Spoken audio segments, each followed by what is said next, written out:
Bonjour à tous, aujourd'hui on va parler de tout ce qui est Flex et SPC Connect.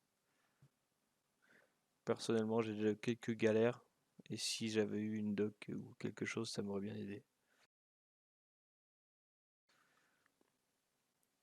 Donc si vous voulez utiliser l'application SPC Connect, ce qu'il faut faire c'est ajouter un récepteur SPC Connect. Ensuite vous faites éditer, éditer et ici donc vous aurez l'ID récepteur qui restera à 1, le lien SPC Connect et le port. Le port sera toujours le même, le lien sera toujours le même. Sauvegarder. Et ici, on va dans Flex et ici on voit l'état. Initialisation en cours. Donc cette page là elle est super importante parce que si jamais ça transmet pas ou s'il y a quelque chose qui fonctionne pas, ici tout est écrit en fait. Il suffit d'aller dans JDB chemin et tout est écrit. Donc voilà, moi on voit qu'il y a un problème de DNS. Donc ce qu'il faut aller faire, on va aller dans les paramètres de communication et mettre un DNS. Donc Ethernet.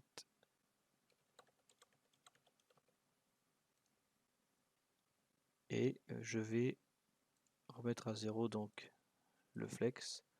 Donc toujours éditer et éditer. Paramètres avancés et RAZ cryptage. En gros, ça réinitialise la clé. Je retourne dans état, flex C, et je retourne voir mon journal. Voilà. Timeout de connexion, donc on va dire que donc, le DNS il est OK. Par contre, moi j'ai toujours un problème, timeout de connexion, donc ça c'est parce que tout simplement sur le site où je suis, les ports sont fermés. Et je peux pas accéder à SPC Connect tout simplement. Les trois quarts du temps, c'est les mêmes problèmes. C'est soit un problème de DNS, soit les ports sont fermés, soit le dernier, c'est connexion fermée de l'autre côté, c'est-à-dire que 9 fois sur 10, les serveurs SPC Connect qui sont ou en maintenance ou il y a un problème. Mais principalement, c'est ça, c'est qu'une question de DNS et de port. Donc là, en l'occurrence, il faudrait que je fasse ouvrir le 52 billes. Si vous avez une télésurveillance et non un besoin de l'application, vous faites ajouter un ATS personnalisé. Ou dessus, vous ajoutez un récepteur flex. Et ici, vous pouvez mettre votre télésurveillance. Je mets télésurveillance. L'adresse IP de la télésurveillance. Je vais mettre un truc au hasard. Et le port. Ensuite, il faut bien penser à mettre ici votre code prom, votre code client, ce que vous voulez que le télésurveilleur en général vous donne. Et une fois que c'est fait, vous sauvegardez. Maintenant, si on a la centrale qui est sur le réseau, mais qu'on veut quand même secourir par le GSM, on ajoute un ATS personnalisé, donc toujours, on ajoute notre récepteur flex. Ici, on va laisser principal. On va remettre l'adresse IP de notre télésurveilleur. Et ici, on laisse tel quel. Voilà. Et ensuite, on va ajouter notre secours. Donc, on va ajouter le deuxième. Il va nous remettre tous les bons paramètres. Et ici, il faudra cliquer sur GPRS, si c'est du GPRS, ou connexion Internet par modem.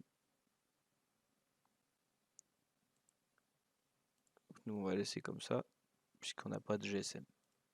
Et ici, vous aurez juste à définir qui est prioritaire ou secondaire. Ensuite, ici, dans profil ATS, on a les profils d'événements. Donc, au WAG origine, on a ces deux-là. Mais on ne veut pas forcément tout transmettre. Donc, il faut ajouter un profil. Voilà. Donc, ici, on a la liste de tout ce qui est transmise au T-surveilleur. On choisit si on envoie tous les secteurs, si on envoie les caméras, les changements. En fait, on choisit tout. Si vous voulez ne pas transmettre les armements, les alarmes médicales, les armes, enfin ça c'est voilà, ça c'est vous qui voyez et vous sauvegardez. Une fois que ça c'est fait, il faut bien aller l'assigner voilà, à votre flex. et il faut sauvegarder. Il y a une dernière chose à savoir. Si vous allez dans configuration système tempo, ici il y a retard de transmission. Donc d'origine c'est à 30 secondes, il faut bien penser à le remettre à 0 et ne vous faites pas avoir. Si vous avez deux secteurs et qu'un seul secteur est en route, le système considère qu'il est en mise en service partielle.